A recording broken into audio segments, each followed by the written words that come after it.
Buenos días a todos, buenas tardes en España. Bienvenidos a uno de nuestros cafés virtuales organizados por nuestra oficina cultural. Muchas gracias a Ernesto Coro y a Ángel Pascual por organizarlo. Y por supuesto, muchísimas gracias de corazón a nuestro invitado de hoy, José Andrés. Bienvenido. Gracias, embajador. Muchas gracias de verdad sabemos el poco tiempo que tienes por acompañarnos hoy. Yo sé que no hace falta hacer una presentación porque José es conocido en todas partes, lo conocen y en todas partes lo aprecian, pero con todo me gustaría decir unas palabras. José nació en Asturias, en Mieres, y se trasladó muy joven, muy niño, con su familia a Barcelona, donde estudió en la Escuela de Restauración y Hostelería, al mismo tiempo que trabajaba en el Bulli. Pero muy joven se vino a Estados Unidos, hace ya casi 30 años, si no me equivoco, que está en este país donde ha desarrollado una extraordinaria carrera como cocinero, como empresario, como educador, como autor, como activista comunitario y también como agente de solidaridad. Sin duda una explosión de energía solidaria que ha merecido que la revista Time lo incluya ya 2 veces, si no me equivoco, en el 2012 y en el 2018 como uno de los 100, una de las 100 personas más influyentes del mundo y que le haya dedicado también, como lo ha hecho recientemente, una de sus portadas. Por tanto, José es un español universal, un auténtico líder y para todos los que vivimos en los Estados Unidos, un verdadero orgullo. Muchas gracias de nuevo, José. Gracias a ti. Me gustaría empezar preguntándote, a ti que estás con múltiples actividades en todo el mundo, que no paras, ¿cómo estás viviendo estos meses de incertidumbre y de confinamiento? Bueno, yo creo que para todos ha sido igual, ¿no? Lo primero es, obviamente, preocuparte por tu familia, que estén todos sanos y salvos, entendiendo que tienes familia en muchas partes, ¿no? No solamente ya en la ciudad en la que vives, pero en tu ciudad de origen. Y eso es lo que ha sido un poco complejo de todo esto, sobre todo con los más ancianos. Yo la verdad que rápidamente, después de mi familia, era mi negocio, como qué íbamos a hacer. Fui de los primeros que cerré los restaurantes en Estados Unidos, ya un 13, un 14 de marzo. Y al mismo momento comencé lo que era la labor humanitaria. Yo vi que teníamos que activar sistemas para dar de comer porque el sistema se iba a colapsar, como sucedió, y iba a haber necesidad. Y es a lo que me he dedicado. Familia, amigos, que estuvieran bien, mi negocio, cómo va a ser, cómo iban a ser estos meses, íbamos a poder abrir otra vez o íbamos a ir en bancarrota. Y número 3, cómo podíamos colaborar a que la menor cantidad de gente pasara hambre, ya no solamente en Estados Unidos, sino en las Islas Vírgenes, en Puerto Rico, en Venezuela, en Colombia y, cómo no, que vinimos aquí un poquito a echar una mano a España. Por lo tanto, es como lo he pasado, con mucha ansiedad. Yo comencé el 14 de febrero en Yokohama. Yo no fui, pero es cuando World Central Kitchen se activa, porque había un crucero que tenía casos activos de COVID-19 y fuimos a la ayuda del gobierno japonés y de los cruceros Princess y estuvimos haciendo 18.000 comidas al día durante un mes. A continuación fuimos a Oakland y ya no paramos. Por lo tanto, muy ocupado, he estado en más de 9, 10 estados en Estados Unidos. Estoy ahora mismo en España, donde vine aquí a ver las 16 cocinas que tenemos y dar las gracias a los voluntarios y cocineros. Y así es como lo he pasado. La verdad que más ocupado que nunca, porque ahora con el Zoom no hay excusa para no reunirte. Por lo tanto, es un sin parar. De World Central Kitchen sí que quisiera hablar, pero antes me gustaría empezar por tu afición por la cocina. ¿Cómo nace? Porque muy jovencito ya empezaste a estudiar en la Escuela de Restauración y Hostelería y empezaste a trabajar en el Bulli. ¿Cómo nace esa afición por la cocina? Bueno, yo creo que son muchos momentos, pero he tenido mucha suerte y he estado siempre al lado de grandes personajes. Ferran Adrià lo ha sido todo, lo es y lo seguirá siendo en lo que es la gastronomía mundial. Y yo tuve mucha suerte cuando él era todavía un jovenzuelo de 24 años, yo ya estaba con él, con 17. Por lo tanto, tuve la suerte de arribarme a los buenos desde muy al comienzo de mi carrera. Pero yo creo que mi padre y mi madre, como a todos nosotros, cocinaban mucho en casa, eran enfermeros, ATS en el Hospital de Belviche, en Hospitalet, a las afueras de Barcelona. Mi madre cocinaba muy bien, mi padre era un cocinero típico de domingo, siempre dispuesto a alimentar al que tuviera hambre, y hacía una gran paella para todo aquel que quisiera venir. Y siempre me ponía a hacer el fuego, nunca me dejaba cocinar, hasta que un día me enfadé, le dije que por qué no me dejaba cocinar, y me enrabieté, me dijo que me fuese hasta que estuviese terminada la paella en cuestión, y me cogió al final de acabar esa paella y de haber alimentado a todo el mundo, y me dijo: hijo mío, yo sé que tú querías cocinar y querías meter la espátula en la paella, pero tú estabas haciendo lo más importante, que llevas años haciéndolo, que era hacer el fuego, era controlar el fuego. En ese momento mi padre me dijo: aprende a controlar el fuego y podrás hacer lo que quieras con la cocina y prácticamente con tu vida. Es obviamente una historia muy bonita si vas a ser cocinero, pero yo creo que es una historia que es una gran metáfora de la vida. Antes de aprender, antes de cocinar, aprende cuál es tu fuego y aprende a controlarlo, y a partir de ahí todo será fácil. Es una gran lección y, como bien dices, aplicable a todo en la vida. Y muy pronto te lanzaste a la aventura americana. Entiendo que llegaste en nuestro gran buque escuela, en el Juan Sebastián del Cano. Cuéntanos esa historia, porque creo que merece la pena ser contada. Pues mira, yo desde muy pequeñito había visto el Juan Sebastián del Cano, el buque escuela de la Marina Española, en el puerto de Barcelona, y me acuerdo preguntarle a mi padre: ¿y qué se hace para ir a ese barco? Me dice: si te toca el servicio militar en la Marina, pides voluntario, y si tienes suerte podrás ir. Cosas de la vida, me toca Marina, me toca San Fernando, donde voy al cuartel de instrucción de marinería, y ahí estaba en la carraca el Juan Sebastián del Cano. Me pusieron a cocinar para el almirante. Yo había quedado campeón de jóvenes cocineros españoles, había representado ya a España en un campeonato internacional, ya había estado en el Bulli, tenía ya unos años de experiencia culinaria, y le dije al almirante, para mí es un honor, pero la verdad es que yo quería ir en barco, y no en cualquier barco, quería ir en este barco. Al final estuve cocinando 6-7 meses la residencia del almirante, y luego pues él cumplió su palabra y me dio la oportunidad de poder hacer la singladura de Juan Sebastián del Cano.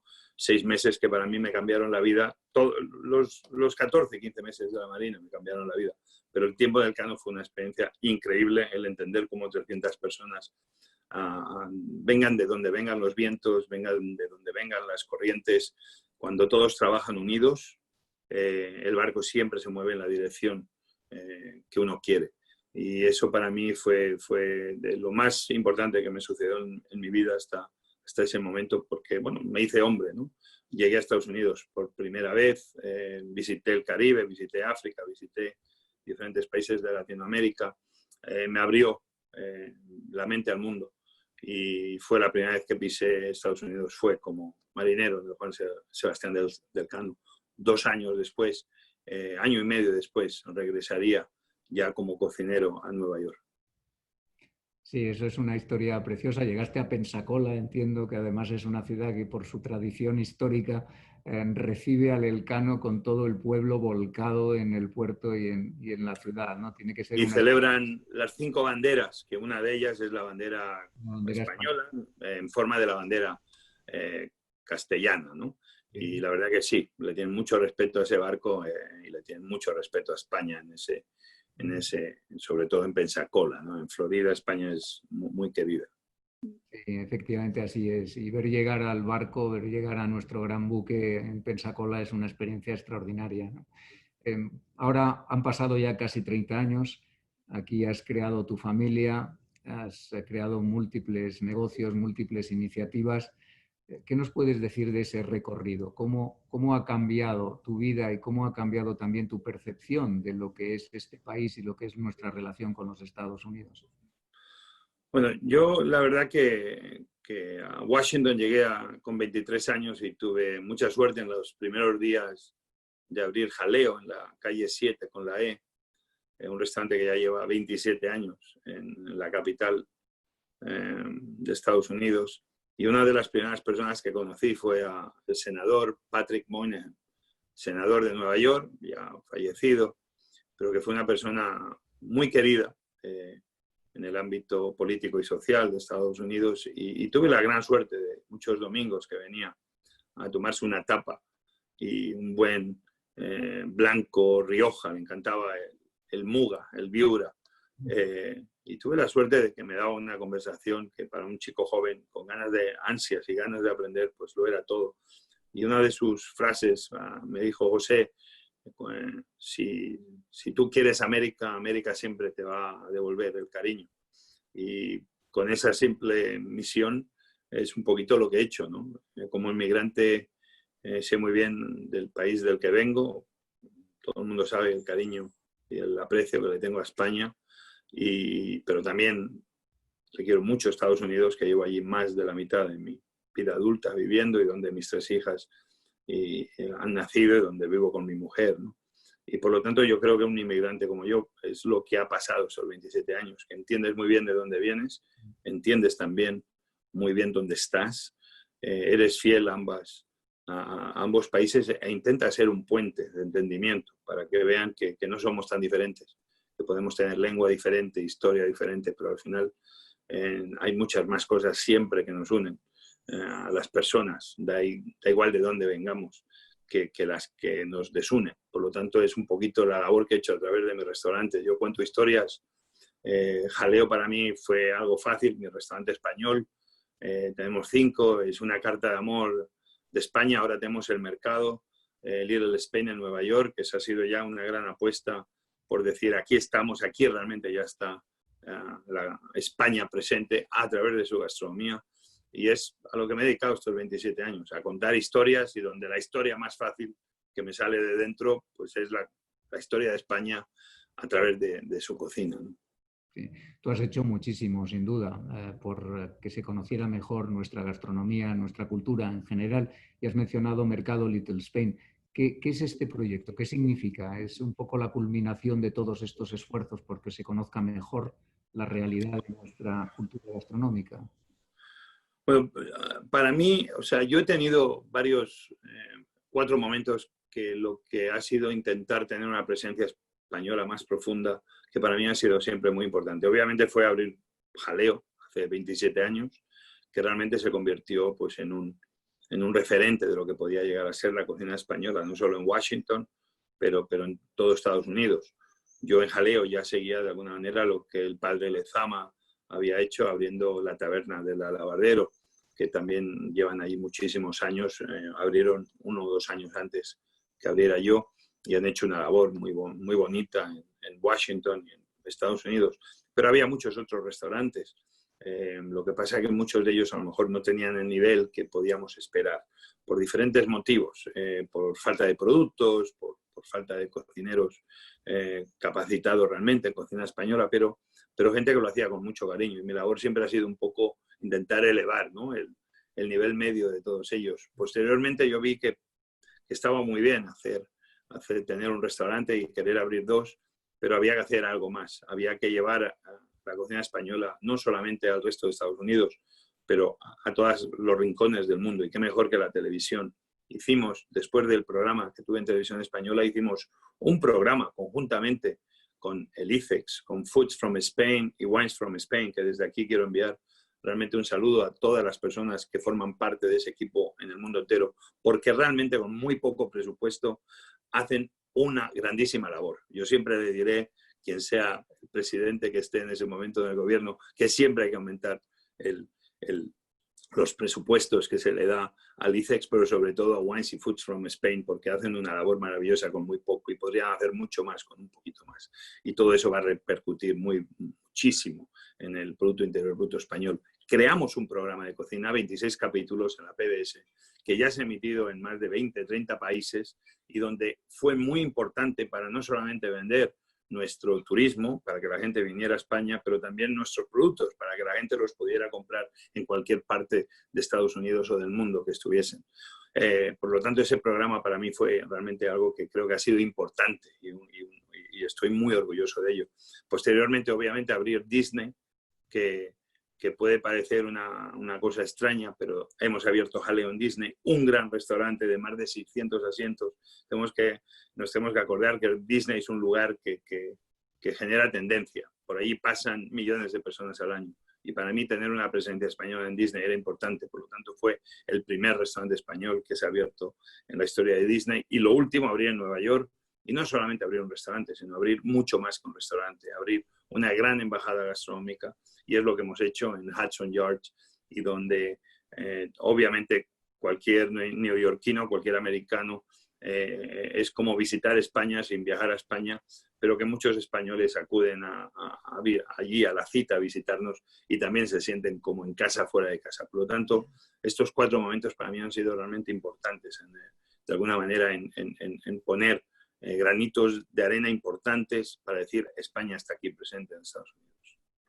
Sí, efectivamente, ya has mencionado también la taberna del Alabardero. Yo tuve la fortuna de estar aquí en esos años y realmente fue un impacto. La taberna, Leo, supusieron un cambio en la percepción de nuestra cocina. Y veo ahora, 30 años después, prácticamente 30 años después, el gran cambio que se ha producido, el aprecio por nuestros vinos, el aprecio por nuestros productos, por nuestra cocina, y eso ha sido en buena medida gracias a ti y a los que como tú habéis trabajado duramente para conseguirlo, ¿no? Y me gustaría cambiar, porque el tiempo pasa, pero me gustaría hablar de ese otro aspecto, de tu compromiso solidario, de tu compromiso humanitario y de la creación de World Central Kitchen. Entiendo que en 2010, con ocasión del gran terremoto de Haití, pero luego continuado con múltiples actuaciones e intervenciones. Recuerdo, por ejemplo, la de Puerto Rico, ¿no? Extraordinario, y el libro extraordinario, ¿no? Que publicasteis sobre esa experiencia de dar casi 100.000 o 100.000 comidas al día. ¿Qué nos puedes contar sobre World Central Kitchen y lo que estáis haciendo? Pues sí, comenzó en Haití. Mi inspiración, allí fui con varios amigos y allí fui acogido por una ONG que está basada en Madrid, CESAL, los cuales tenían una operación muy bonita en Haití, conocen Haití muy bien y estuvieron muy presentes, apoyados por AECID desde el comienzo, y ellos fueron de alguna manera los que me hicieron que mi vida fuera relativamente fácil en mis primeros días en Puerto Príncipe.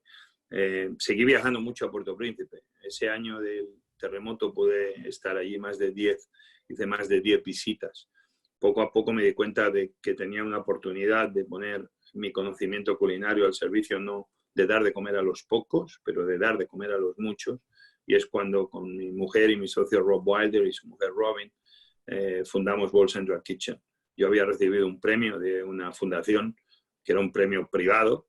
Me daban $100.000 para que me gastara en lo que quisiera y me daba, la verdad, era un premio a inmigrantes que hubieran tenido una influencia positiva en Estados Unidos. Me dieron ese premio y yo digo, y eso me daba de alguna manera un poco no sé, de utilizarlo para usos privados, y pusimos ese dinero para abrir la fundación, la ONG, y quién nos iba a decir hoy, tantos años después, que hemos estado respondiendo cada vez más y más, en lugares además muy importantes para España, como ha sido Puerto Rico, lugares tan importantes también para la historia de España, como ha sido Bahamas, uno de los lugares donde Cristóbal Colón llegó por primera vez. Ahora ya somos una ONG que empezamos a crecer muchísimo. En Estados Unidos vamos a llevar casi 20 millones de comidas durante este COVID-19, 2,5 millones de comidas en España, aparte en Venezuela, Colombia, como he dicho antes. Y la verdad que es muy bonito poder saber que en momentos de emergencia, donde realmente nadie piensa sobre la alimentación, hay esta organización formada por cocineros y muchísimas otras personas que somos capaces de creer en nosotros como nadie y crecer muy rápido. Y es lo que hacemos, crecemos más rápido que nadie. En Bahamas llegamos a 80.000 comidas al día en menos de 5 días. Aterrizamos los primeros en la zona donde hubo el mayor desastre. teníamos 6 helicópteros, dábamos de comer en 14 islas. Yo aterricé en las 14 islas en menos de 7 días, y donde una vez que aterrizábamos ya no dejábamos solos a esa población, trayéndoles agua, trayéndoles comida, y una vez que teníamos los sistemas de distribución creados, trayendo cualquier otra necesidad. Hicimos más de 50 evacuaciones médicas, que para una ONG formada por cocineros pues es un orgullo, pero al final, como fuimos, repito, los primeros y teníamos todo ese sistema de helicópteros, pues nos permitió hacer muchísimas otras cosas más allá de alimentar. Por lo tanto, aquí estamos con World Central Kitchen. Esperemos que, bueno, será una organización que seguirá creciendo, porque vemos que cubrimos unas necesidades importantes, que es activar la ayuda, la alimentación, después de una tragedia. Sobre todo las grandes tragedias, donde todo el mundo tiene muchos planes, pero nadie tiene lo que tenemos nosotros. Nosotros no planeamos tanto. Lo que tenemos es una gran posibilidad de adaptación. Yo pienso que en el siglo XXI los planes van a ser algo que hay que poner un poquito a un lado, y hay que empezar a ser organizaciones e individuos que saben adaptarse a las situaciones rápido y efectivamente. Y eso es lo que estamos haciendo. Nos adaptamos mejor que nadie. Estáis realizando una labor extraordinaria. Aquí lo vemos todos los días. Lo estáis haciendo también en España. Otra de tus preocupaciones ha sido también la de las cocinas limpias, ¿no? Tú eres embajador de la Alianza Global para Cocinas Limpias, y señalando la importancia de este factor crucial. ¿Qué nos puedes contar sobre ello? Mira, las cocinas limpias es una cosa que yo, que soy un chico que siempre lo aprendo todo, pues bueno, por la práctica. Es algo que me ha fascinado desde hace muchísimos años. Y tuve la gran suerte que cuando la ministra Hillary Clinton, cuando estaba ya como ministra de Exteriores de Estados Unidos durante la presidencia del presidente Obama, ella, la verdad que este tema le importaba muchísimo, y de hecho se creó lo que era esta Alianza de Cocinas Limpias, que está dentro de lo que es las Naciones Unidas. A mí me nombraron embajador, ella me nombró embajador, la propia ministra, y eso pues si cabe me dio como más, ¿no? Ya podía no solamente dedicarme a las cocinas limpias, pero esto te daba pues una sensación de que realmente formabas parte de un equipo más oficial, ¿no? Y lo que hemos hecho es una cosa tan sencilla como pensar que hay más de 5 millones de mujeres al año que mueren directa e indirectamente por los humos que produce el carbón, y cuando están alimentando a sus familias, eso significa para ellas muchas veces una falta de salud increíble. Los niños también se enferman con asma, las mujeres se queman, pero el problema no acaba ahí. Deforestación, se cortan los árboles para producir carbón, a falta de árboles no hay lluvias, empieza a haber falta de agua, se desertiza, empiezan las lluvias cuando caen, los bosques que no están sanos, el agua no penetra en el suelo, baja rápidamente por las laderas de las montañas, se lleva toda la tierra fértil de los valles. De golpe ya no hay una agricultura, ya no hay suficiente producción, pasan hambre, toda esa tierra acaba en el mar, el coral no crece porque el mar está sucio, no recibe luz, al no haber coral, al no haber algas, no hay creación, no hay pequeños peces, no hay pesca. De golpe una cocina limpia es la solución a todo esto. Las madres sanas, las niñas no tienen que ir a recoger madera al bosque, pueden ir a la escuela, los bosques crecen, de golpe a la producción agrícola se multiplica por 2, la producción pesquera también se multiplica. De golpe una cocina limpia es la diferencia entre el pasado o el futuro. Por lo tanto, a mí pensar que la misma cocina con la que yo tengo una profesión, y esa cocina que gracias a ella puedo alimentar a tanta gente, puede ser también la diferencia de acabar con la pobreza en el mundo, es una cosa increíble. Por lo tanto, los próximos 25 años de mi vida, este es un tema donde más me vas a ver. En Haití ya hemos cambiado más de 100 escuelas de carbón a gas, pero vamos a estar presentes ahora en Zambia, en Zimbabue, en varios países africanos, pero hay que hacer mucho más. Por lo tanto, para mí intentar en 25 años pensar que Haití va a pasar de ser una economía del carbón a poder llegar a ser una economía de energías limpias y renovables para poder alimentar a la población y que eso sea parte de un futuro mejor, pues es un poquito lo que la parte que yo tenga, el tiempo que yo tenga para no dedicarle a mis negocios privados, es donde me vas a ver cada día más involucrado, porque considero que hay que darle una oportunidad a esos 3.000 millones de personas en el mundo, 3.000 millones de personas en el mundo que todavía cocinan con carbón, con leña. Hay que darles esa oportunidad de que tengan la misma energía que tú y yo tenemos en nuestras casas y que hacen que nuestras vidas sean mucho más fáciles. Lo mínimo que podemos hacer para los pobres del mundo es que su vida sea un poco más fácil y que salgan de la pobreza con una idea tan sencilla, pero a la vez tan genial. Qué gran labor, mucho ánimo con ella y mucho éxito también. Y ahora, con ocasión de la pandemia, también has señalado la incongruencia de que mientras hay gente haciendo cola para poder recibir una comida caliente, se esté desperdiciando, porque son disfuncionales las cadenas de distribución de alimentos. Mientras estamos destruyendo alimentos, estamos también viendo las necesidades tremendas. ¿Qué podemos hacer? ¿Qué se puede hacer para lograr que no se destruya comida, no se desperdicie comida? Bueno, esto es una cosa que se ha visto en Estados Unidos bastante claramente. Yo creo que ha sucedido también en algunos países en el entorno europeo. Es normal. Fue una crisis que prácticamente paralizaron las economías mundiales. Pero en Estados Unidos sí que hemos visto que ha habido cantidades increíbles de patatas, de calabacines que no han sido recogidos o que simplemente han sido depositados en mitad del campo, que lo bueno es que van a hacer que ese suelo acabe siendo más fértil, pero que al final del día a la vez teníamos grandes colas de personas en diferentes ciudades de Estados Unidos en los bancos de alimentos y donde los bancos de alimentos simplemente no podían con todo y muchas veces les faltaba o alimentos o dinero para comprar esos mismos alimentos. Por lo tanto, hay que ser mucho más activos los gobiernos del mundo, el gobierno americano, el gobierno español, las Naciones Unidas. Tenemos que ser mucho más activos en estas emergencias para que no tengamos todavía más problemas de los que ya estamos intentando solucionar.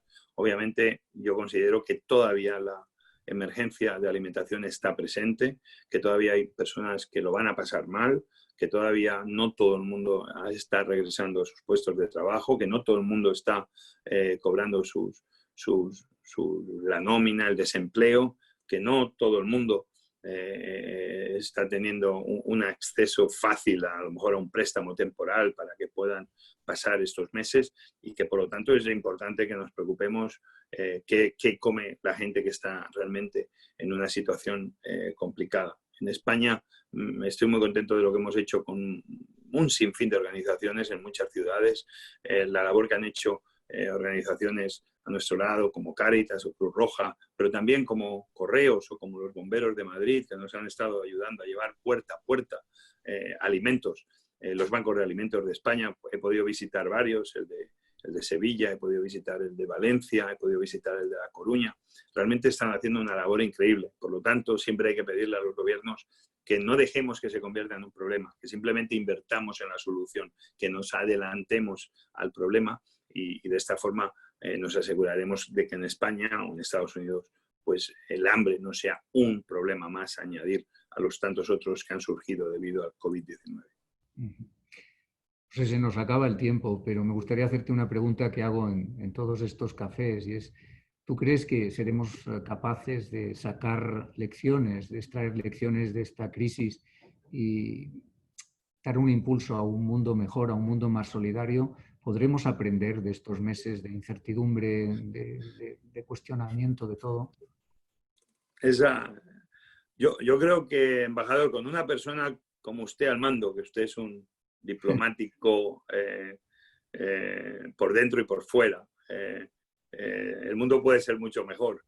La empatía yo creo que es lo mínimo que tenemos que pedirle a todas las personas, tanto de la esfera social como de la esfera política. A veces parece que se olvidan de que en momentos como este es bonito recibir mensajes de empatía, y que personas que piensan diferente no parece que están en una guerra, sino que personas que piensan diferente tendrían que ser personas que se vieran unas a las otras como personas que se enriquecen mutuamente y donde no hay una verdad única, y donde hay un punto equidistante intermedio que podría ser a lo mejor no perfecto para nadie, pero a lo mejor la mejor solución, ¿no? Yo sí que espero de que aquí aprendamos de que el mundo, el hombre es muy débil, la humanidad es muy débil. El planeta Tierra nos lo da todo, pero también hay que cuidarlo. Y que muchas de estos momentos que estamos viviendo a lo mejor están pasando porque no estamos escuchando lo que nos dice este planeta. Y al final nos estamos dando cuenta que aquí esto nos toca a todos, el que tiene y el que no tiene. Aquí no hay muros, aquí hay que empezar a hablar de muros más bajos y mesas más largas, y donde al final tú no puedes pensar solamente en los tuyos, tú tienes que pensar en los tuyos, por supuesto, pero tienes que también soñar que otros que no conoces pueden acabar también consiguiendo lo mismo por lo que tú luchas, que el mundo hay que intentar que sea un poco más justo. Y espero que esta pandemia nos demos cuenta que hay que ser muy agradecidos con esas personas que han estado trayendo en todo el mundo la comida casa a casa, las personas que han estado trabajando en los supermercados, las personas que han estado trabajando en el transporte, llevando alimentos de un punto a otro, las personas trabajando en el campo que han hecho que nuestras fruterías y nuestros mercados siguieran llenos de alimentos. Un sinfín de personas, obviamente nuestros médicos y todo el personal sanitario, enfermeros, etcétera. Yo creo que es el momento de empezar a ser un poquito más agradecido con todas aquellas personas que a veces pasan por delante de nuestra vida sin que nos demos cuenta. Nos tenemos finalmente que dar cuenta que esas personas que llamamos esenciales, por supuesto que lo son, pero no lo son ahora, lo han sido siempre. Y que espero que de esto salga un poquito más de humanidad en todos nosotros, un poco más de empatía en todos nosotros, y que empecemos a ver esto en la sociedad y también un poco en la esfera política. Pues muchísimas gracias por estas reflexiones. Creo que son un buen punto final a esta conversación. Ha sido, de verdad, un placer. Don José, muchísimas gracias. Gracias, embajador.